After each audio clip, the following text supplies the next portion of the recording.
Transparent कांच का बंगला बनो जीवन में। मुझे याद नहीं मेरे जीवन के पिछले 19 सालों में मेरे जीवन की कोई ऐसी धुंधलाहट हो जो मेरी पत्नी को पता नहीं हो। कोई नहीं है, कुछ नहीं है, कुछ छुपा नहीं है रे। ऐसे उघाड़ के देख ले, सब पता चलेगा। गलती भूले पाप बता रखा है। स्पष्टता जीवन को हल्का कर देती है। स्पष्ट बनो, छुपाओ मत, ढको मत, भ्रमित मत करो, गोली मत दो। जो जीवन में है उसे स्वीकार कर लो। ये क्लैरिटी धरती पे सेल्स की इंडस्ट्री देती है, क्योंकि यहां लोग जुड़े हुए होते हैं। यहां व्यक्तिगत कुछ भी नहीं रहता। यहां हर व्यक्तिगत जीवन का रिफ्लेक्शन सार्वजनिक जीवन में आता ही आता है। क्लैरिटी। मैं जब इंटरव्यू देने जा रहा था तो सामने वाले व्यक्ति मुझे कह रहे थे, सर वो अपन जो मैं आपसे पूछूंगा वो थोड़ा बात कर लें। मैंने कहा सर नहीं, मैं क्या एक तो पिक्चर की स्टोरी नहीं सुनता और क्रिकेट की बॉल वो कैसी फेंकेगा ये मैं मैदान पे जाके देखता हूं सर। मैं वहीं आके इंटरव्यू दूंगा और वहीं पे होगा जो वह बस्ती ना मेड़ेगी, लेकिन प्रिपरेशन नहीं चाहिए। कौन सी वो आर्टिफिशियल हो जाती है, आर्टिफिशियल। उन्होंने मुझे पहला सवाल पूछा, जब क्लैरिटी होती है ना तो कुछ याद नहीं रखना पड़ता, कुछ आर्टिफिशियल नहीं बनना पड़ता। उन्होंने मुझसे पहला सवाल पूछा, सर आपका बैकग्राउंड बताइए ना। तो मेरा जवाब, सर बोल के बताऊं कि गा के बताऊं? है सर मैं बोल के बताऊंगा तो 5 मिनट लगेगी और गा के बताऊंगा तो 5 सेकंड में निपेट दूंगा। गा के बताओ सर। देसी देसी ना बोल्या कर छोरी रे, इस देसी की फैन ये दुनिया हो रही रे। 2 लाइन में करोड़ बात कह दी।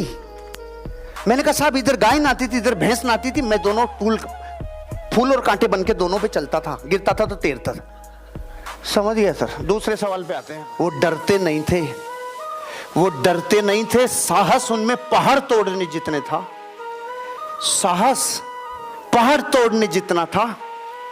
डायरेक्ट सेलिंग इंडस्ट्री के ऊपर 2012 में आतंक का साया मंडराया, क्योंकि कुछ ऐसी कंपनियां जो लोगों को धोखा देके भागी थी इन्वेस्टमेंट के मामले में, उससे डायरेक्ट सेलिंग कंपनियों के ऊपर सही कंपनियों पे भी आंच आई।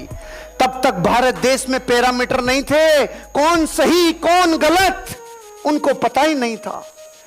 हम हजारों लोग थानों में जाते थे, मंत्रियों से मिलते थे, हजारों लोग मुख्यमंत्री प्रधानमंत्री सब जगहों पे ज्ञापन देते थे, कहते थे अरे अरे हम डायरेक्ट सेलिंग वाले, हम प्रोडक्ट बेचते हैं भैया, हम सोना नहीं बेचते, हम डबल ट्रिपल नहीं करते, हमें चेक कर लो। लेकिन गीले सूखे सबको जला रहे थे रे। आंच हम तक भी आ गई और मुझे 25 जनवरी सन 2012 को जेल जाना पड़ा। मैं 37 दिन जेल में रहा। पूरी दुनिया ने मुझे कहा अब तो छोड़ दे, अब तो छोड़ दे। मैंने अपनी आवाज को 1000 गुना करके बोला रे, अरे काम करने का मजा तो आएगा ही अब जब दुनिया में ये पता चलेगा इन लोगों ने इंडस्ट्री बचाने के लिए जेल तक भुगती हुई है। उसी इंडस्ट्री को बचाने के लिए मेरी बेटी से उसकी क्लास में दूसरे दिन पूछा, तेरे पापा का फोटो अखबार में मेन पृष्ठ पे आया था, क्यों अरेस्ट किया? मेरी बेटी ने जिस साहस से बोला था उस दिन उस स्कूल में, अरे वो साहस अगर उसका बापू डरपोक होता तो वो बेटी नहीं जवाब दे पाती। उसने बोला मेरे पापा इस देश की सबसे अच्छी इंडस्ट्री 1 करोड़ लोगों का रोजगार बचाने के लिए कभी पीछे नहीं हटेंगे, कभी नहीं हटेंगे। लोगों ने कहा अरे अरे अब तो नहीं होगा, अब तो नहीं होगा। अरे सुन, उसके बाद तो मैंने मेरे घर के सामने 8x4 का बोर्ड लगवाया कि मैं करता क्या हूं।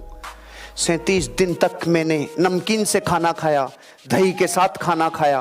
3 दिन भूखा रहा, क्योंकि मेरे जीवन में मेरे जो नियम हैं खाने पीने के, 3 दिन तक मेरे को सुविधा नहीं मिली।